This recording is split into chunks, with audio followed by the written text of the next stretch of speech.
Hello everyone, welcome back to the channel. So today I'm going to tell you how to set up two-step verification on WhatsApp.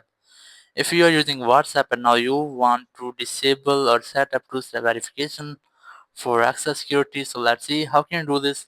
You just have to open WhatsApp app, and here you'll see the three dots in the top right corner. Just tap on it, then tap on settings. In settings, look for account, just select it, and here you will get two-step verification option. Just tap on it, and here just tap on turn on to turn off two-step verification. And here you must have to enter a verification pin which you can demand, as I'm going to enter this one. Just enter it, then confirm your pin, and here tap on save. And here you can see I have successfully enabled two-step verification for WhatsApp.